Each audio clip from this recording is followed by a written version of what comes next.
Hello friends, UGC net knowledge point में आपका स्वागत है। हम बात कर रहे हैं भारतीय संविधान के बारे में, भारतीय संविधान के भाग और अनुच्छेद। तो आइए स्टार्ट करते हैं। आर्टिकल नंबर 201 विचार के लिए आरक्षित बिल या विधेयक। आर्टिकल 202 वार्षिक वित्तीय विवरण। आर्टिकल 203 अनुमानों के संबंध में विधानमंडल में प्रक्रिया। आर्टिकल 204 विनियोग बिल। आर्टिकल 205 अनुपूरक अतिरिक्त या अतिरिक्त अनुदान। आर्टिकल 206 वोट क्रेडिट और असाधारण अनुदान के वोट पर। आर्टिकल 207 वित्तीय विधेयकों के रूप में विशेष प्रावधान। आर्टिकल 208 प्रक्रिया के नियम। आर्टिकल 209 वित्तीय व्यवसाय के संबंध में राज्य के विधानमंडल में विधि द्वारा कानून का विनियमन। आर्टिकल 210 विधानमंडल में इस्तेमाल होने वाली भाषा। आर्टिकल 211 विधानमंडल में चर्चा पर प्रतिबंध।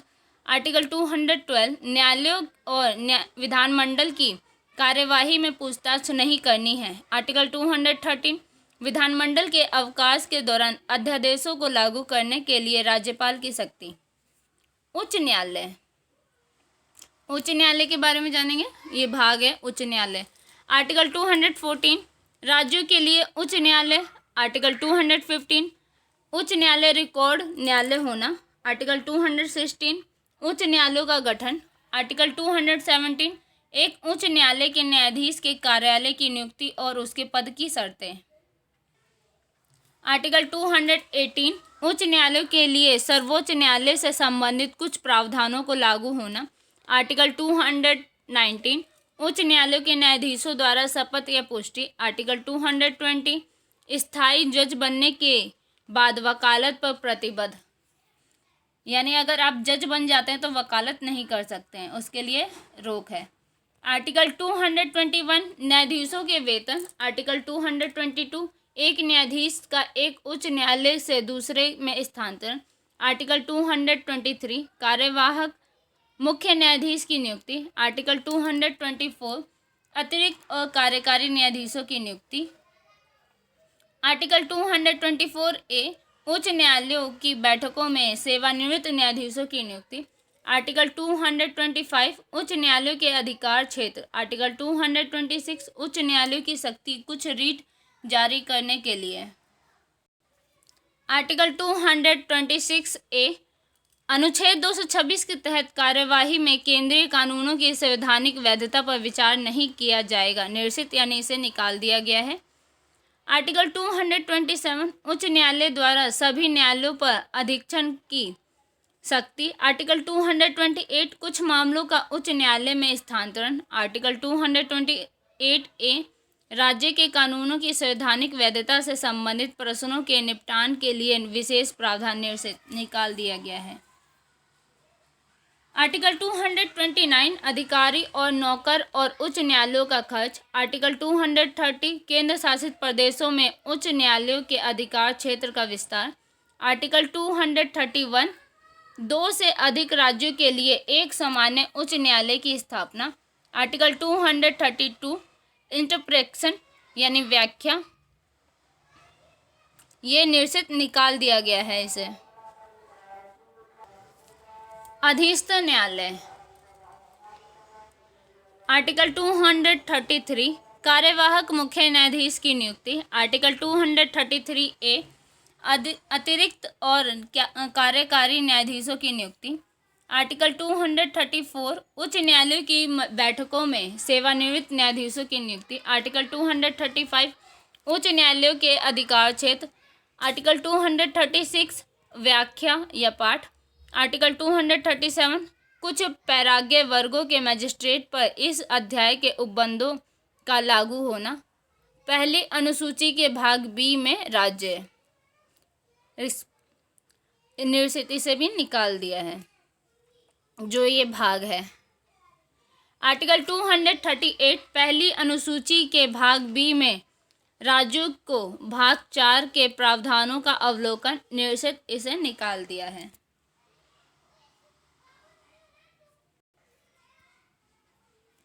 केंद्र शासित प्रदेश। आर्टिकल 239 केंद्र शासित प्रदेश का प्रशासन। आर्टिकल 239 ए कुछ क्षेत्र शासित प्रदेश के लिए स्थानीय विधानमंडल या मंत्री परिषद या दोनों का निर्माण। आर्टिकल 239 ए दिल्ली के संबंध में विशेष प्रावधान। आर्टिकल 239 ए बी संवैधानिक तंत्र की विफलता के मामले में प्रावधान। आर्टिकल 239 बी विधानमंडल के अवकाश के दौरान अध्यादेशों को लागू करने के लिए प्रशासक की शक्ति। आर्टिकल 240 कुछ केंद्र शासित प्रदेश के लिए नियम बनाने के लिए राष्ट्रपति की शक्ति। आर्टिकल 241 केंद्र शासित प्रदेश के लिए उच्च न्यायालय। आर्टिकल 242 पूर्व निर्सित, इसे भी निकाल दिया है। पंचायत, अब आगे बात करेंगे पंचायत के बारे में। आर्टिकल 243 पंचायत की परिभाषा। आर्टिकल 243 ए ग्राम सभा। आर्टिकल 243 बी पंचायतों का गठन। आर्टिकल 243 सी पंचायतों की संख्या। आर्टिकल 243 डी सीटों का आरक्षण। आर्टिकल 243 ई पंचायतों की अवधि इत्यादि। आर्टिकल 243 एफ सदस्यों के लिए अयोग्यता। आर्टिकल 243 जी पंचायतों के शक्तियाँ, अधिकार और दायित्व। आर्टिकल 243 एच पंचायतों द्वारा कर लगाने की शक्तियाँ और उनकी निधियाँ। आर्टिकल 243 आई वित्तीय स्थिति की समीक्षा के लिए वित्तीय आयोग का गठन। आर्टिकल 243 जे पंचायतों के खातों यानी रिकॉर्ड की लेखा परीक्षा यानी जांच। आर्टिकल 243 के पंचायतों के चुनाव। आर्टिकल 243 एल केंद्र शासित प्रदेशों के लिए आवेदन। आर्टिकल 243 एम ये भाग कुछ क्षेत्रों पर लागू नहीं होता है। आर्टिकल 243 एन मौजूदा कानूनों और पंचायतों की निरंतरता। आर्टिकल 243 ओ चुनावी मामलों में अदालतों द्वारा हस्तक्षेप करने के लिए वर्जन। नगर पालिका, अब बात करें नगर पालिका के बारे में। आर्टिकल 243 पी परिभाषाएं। आर्टिकल 243 क्यू नगर पालिकाओं का गठन। आर्टिकल 243 आर नगर पालिकाओं की संरचना। आर्टिकल 243 एस संविधान और वार्ड समितियों की संरचना आदि। आर्टिकल 243 टी सीटों का आरक्षण। आर्टिकल 243 यू नगर पालिकाओं की अवधि आदि। आर्टिकल 243 वी सदस्यता के लिए अयोग्यता। आर्टिकल 243 डब्ल्यू शक्तियाँ, नगरपालिका के अधिकार और उत्तरदायित्व आदि। आर्टिकल 243 एक्स नगरपालिकाओं द्वारा निधियों का कर लगाने की शक्ति। आर्टिकल 243 वाई वित्तीय स्थिति के पुनरावलोकन के लिए वित्त आयोग का गठन। आर्टिकल 243 जेड नगर पालिका की खातों यानी रिकॉर्ड की परीक्षा या अवलोकन यानी जांच। आर्टिकल 243 जेड ए नगर पालिका के लिए इलेक्शन। आर्टिकल 243 जेड बी केंद्र शासित प्रदेशों के लिए आवेदन। आर्टिकल 243 जेड सी इस भाग का कुछ क्षेत्रों पर लागू न होना। आर्टिकल 243 जेड डी जिला नियोजन के लिए समिति। आर्टिकल 243 जेड ई महानगर नियोजन के लिए समिति। आर्टिकल 243 जेड एफ मौजूदा कानूनों और नगर पालिकाओं का निरंतरता। आर्टिकल 243 जेड जी चुनावी मामलों में न्यायालयों द्वारा हस्तक्षेप करने के लिए वर्जन सहकारी समिति। आर्टिकल 243 जेड एच परिभाषाएं। आर्टिकल 243 जेड आई बोर्ड के सदस्य एवं पदाधिकारियों की संख्या तथा कार्यकाल यह कार्य अवधि। आर्टिकल 243 जेड जी जे बोर्ड और उसके पदाधिकारियों की संख्या और कार्यालय। आर्टिकल 243 जेड के बोर्ड के सदस्यों का चुनाव। आर्टिकल 243 जेड एल बोर्ड की बर्खास्ती तथा निलंबन एवं अंतरिम व्यवस्था। आर्टिकल 243 जेड एम सहकारी समिति के खातों यानी रिकॉर्ड की लेखा परीक्षा यानी जांच। आर्टिकल 243 जेड एन सामान्य सभा की बैठक बुलाना। आर्टिकल 243 जेड ओ सूचना पाने के लिए एक सदस्य का अधिकार। Article 243 ZP return. Article 243 ZQ अपराध और दंड। आर्टिकल 243 ZR बहुराज्य सहकारी समितियों के लिए आवेदन। आर्टिकल 243 ZS केंद्र शासित प्रदेशों के लिए आवेदन। आर्टिकल 243 ZT मौजूदा कानूनों की निरंतरता।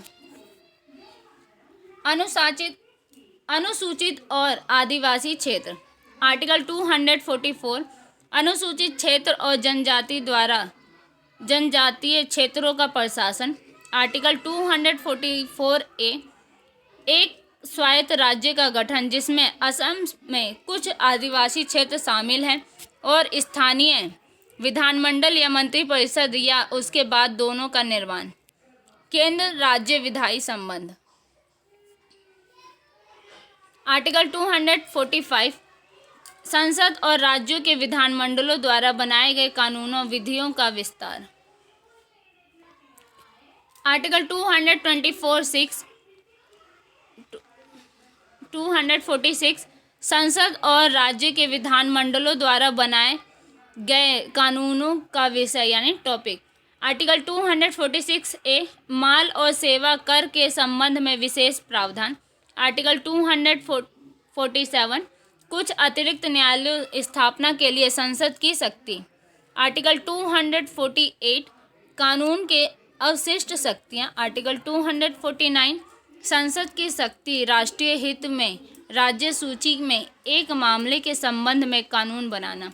आर्टिकल 250 राज्य सूची में किसी भी मामले के संबंध में कानून बनाने की शक्ति अगर आपातकालीन की घोषणा हो रही है।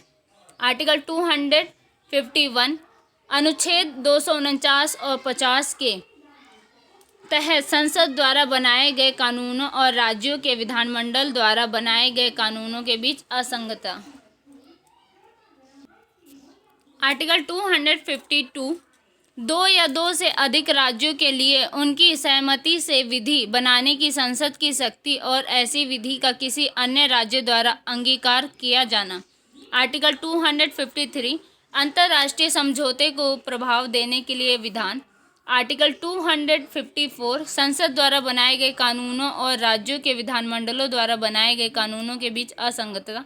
आर्टिकल 255 सिफारिशों और पूर्व मंजूरी के बारे में अपेक्षाओं को केवल प्रक्रिया के विषम मानना।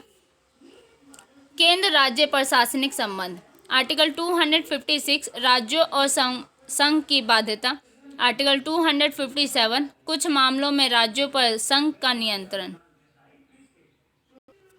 वीडियो अच्छी लगे तो लाइक कीजिए, शेयर कीजिए एंड सब्सक्राइब कीजिए।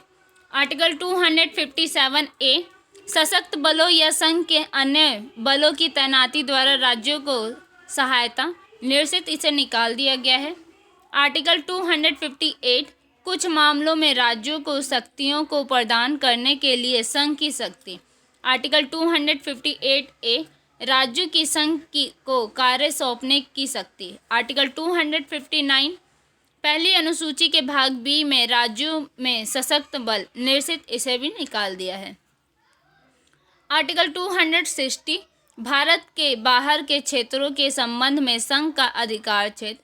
आर्टिकल 261 सार्वजनिक कार्य रिकॉर्ड और न्यायिक कार्यवाही। आर्टिकल 262 अंतर्राज्यीय नदियों या नदी घाटियों के पानी से संबंधित विवादों का निपटारा राज्यों के बीच समन्वय।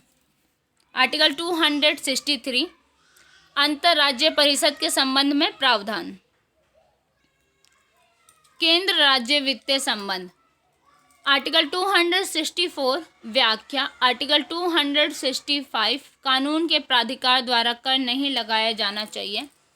आर्टिकल 266 भारत और राज्यों के समेकित कोष और सार्वजनिक खाते। आर्टिकल 267 आकस्मिकता निधि। आर्टिकल 268 संघ द्वारा उद्ग्रहित किए जाने वाले किंतु राज्यों द्वारा संग्रहित और विनियोजित किए जाने वाले शुल्क। आर्टिकल 268A सेवा कर संघ द्वारा लगाया जाता है और संघ और राज्यों द्वारा एकत्र और विनियोजित किया जाता है, निश्चित इसे निकाल दिया है।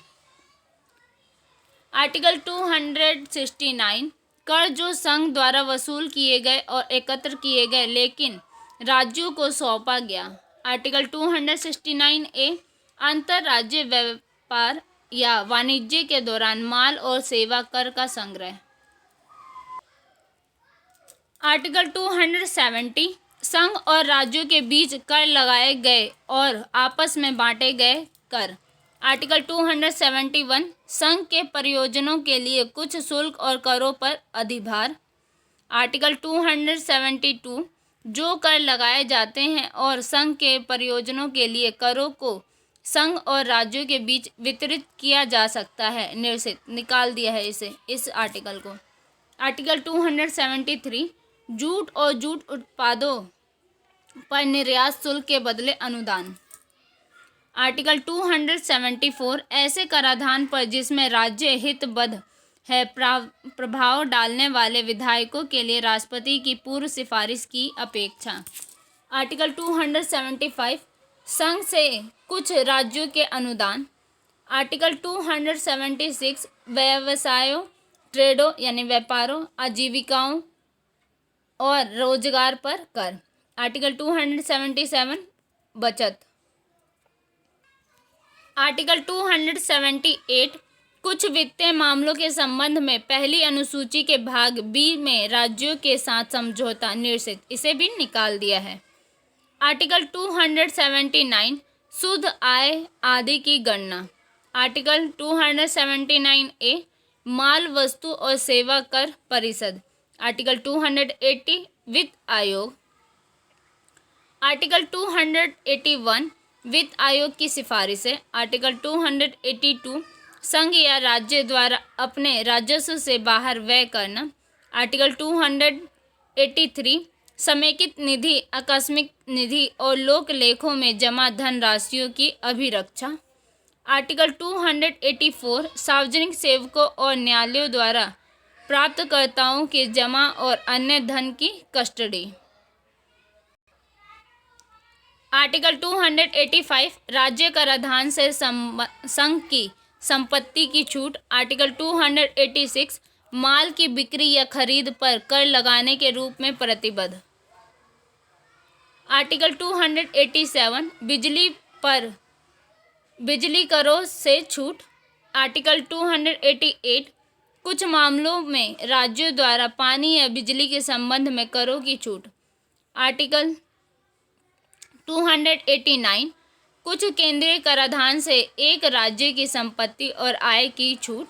आर्टिकल 290 कुछ खर्चों और पेंशन के संबंध में समायोजन। आर्टिकल 290 ए कुछ देवस्वम फंड को वार्षिक भुगतान। आर्टिकल 290 ए कुछ देवस्वम फंड को वार्षिक भुगतान। आर्टिकल 291 प्रिवी पर्स नियमों का योग, निश्चित इसे निकाल दिया है। आर्टिकल 292 भारत सरकार द्वारा उधार लेना। आर्टिकल 293 राज्यों द्वारा उधार लेना, सरकार के अधिकार और दायित्व। आर्टिकल 294 कुछ मामलों में संपत्ति अधिकार, देनदारी और दायित्व का अधिकार। आर्टिकल 295 संपत्ति अधिकार, देनदारियों और अन्य मामलों में दायित्व का अधिकार। आर्टिकल 296 राजधानी या व्यक्तिगत या स्वामीहीन होने से प्रोद्भूत संपत्ति। आर्टिकल 297 राज्य क्षत्रिय सागर खंड या महाद्वीप के नीचे दबी भूमि में स्थित मूल्यवान चीजों और अन्य आर्थिक क्षेत्र के संपत्ति स्रोतों का देश में निहित होना। आर्टिकल 298 व्यापार आदि करने की शक्ति। आर्टिकल 299 संविदा। आर्टिकल 300 वाद और कार्यवाही। संपत्ति के अधिकार। आर्टिकल 300 ए कानून के अधिकार के बिना संपत्ति से वंचित नहीं होना चाहिए। वीडियो अच्छी लगे तो लाइक, शेयर एंड सब्सक्राइब कीजिए। धन्यवाद।